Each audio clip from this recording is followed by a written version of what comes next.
Thank you, Ismail. Talk to us. Thank you very much, Mama, for the stay there. The people will fire you questions if they have any. Ismail, go ahead. Thanks so much, Doctor, for this very timely and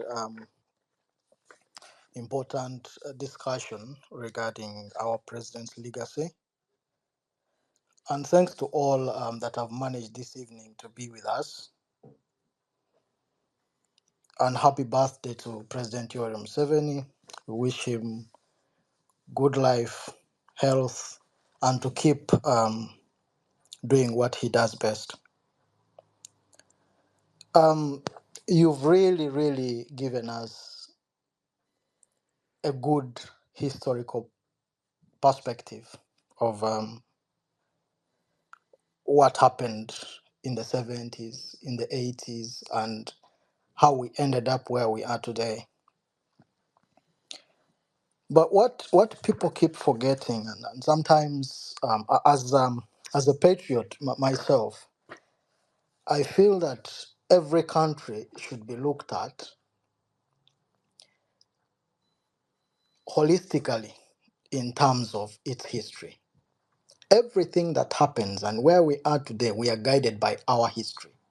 All the decisions, the leadership that we've had, the peace we are enjoying, it's all as a result of what we faced before.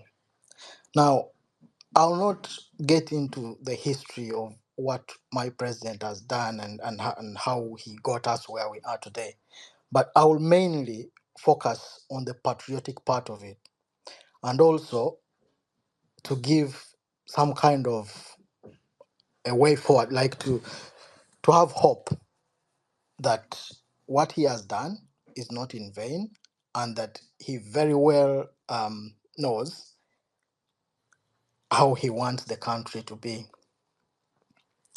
So the NRM government and let's say the NRA, when President Museveni led young people that were just out of university with a lot of hope, their careers were just taking off, doctors, lawyers, teachers, engineers, name it. That very time, he was in his early 30s. He was already a vice chairperson of the military council and like in a position of a minister of defense. He didn't have to take arms. He didn't have to do anything else to transform the country. But what was driving them that time, their revolution was anchored on hope and transformation. They wanted to see the country take a different direction. There was a lot of mess, like you stated clearly. So something had to be done by patriots that were not looking at anything else to motivate them, but their patriotic duty at that time. Their duty was they had to do something. The people that you are talking of, the Dr. Ruhakana Rugundas, the Mama Mbabazis, the Jim Muhwezis, these were lawyers, the Tumukundes, these were lawyers, they were fresh from university. Some of them actually had to give up their courses, join the revolution, and got back to study afterwards. So it wasn't easy. So after the peace that we attained, I sometimes feel so bad when I see people reluctantly talk about taking leadership. Bagende.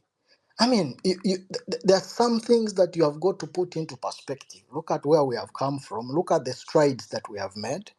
This is a government that has that has presided over a rapidly growing economy. The country has transformed so much. We've made so many strides to be proud of. We are one of the peaceful countries in the region. You can travel from Entebbe to Gulu at 3 a.m. in the morning and have your appointment at 9 in the office without any issue.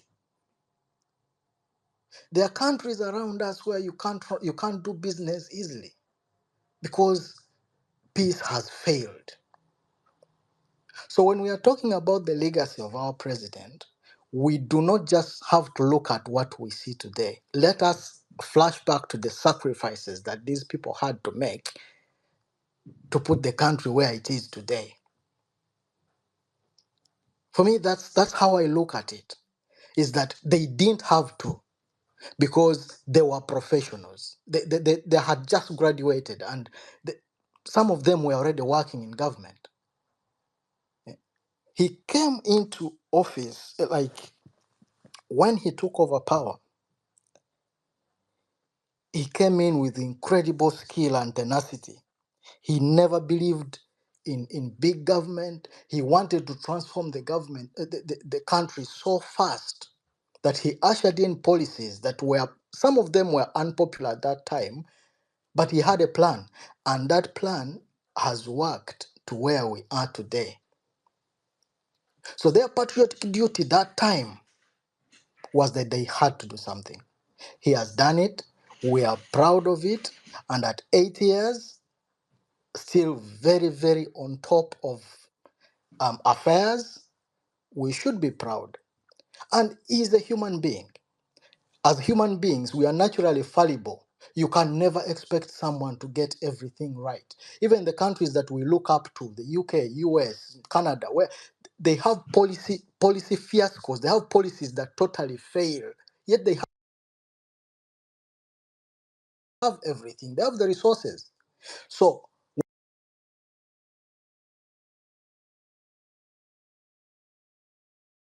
we cannot expect that every policy that the president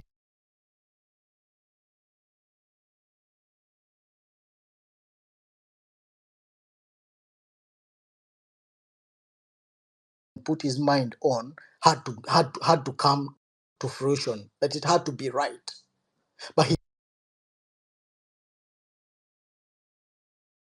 did what he had to do with the means that he had and the manpower that he had. He has done his best, and our only hope now, what will seal his legacy and in the books of history in Uganda, is to gift us that only thing we have never seen: a peaceful transfer of power in his lifetime. That is our prayer.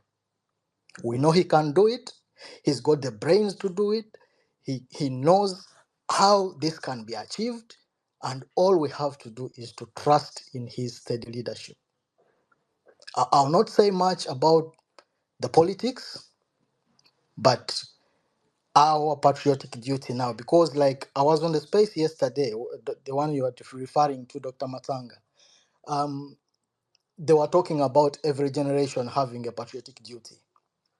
And their duty that time was to get into a revolution and transform the country. That one they did, and we are very, very happy and very proud that they took on arms and transformed the country.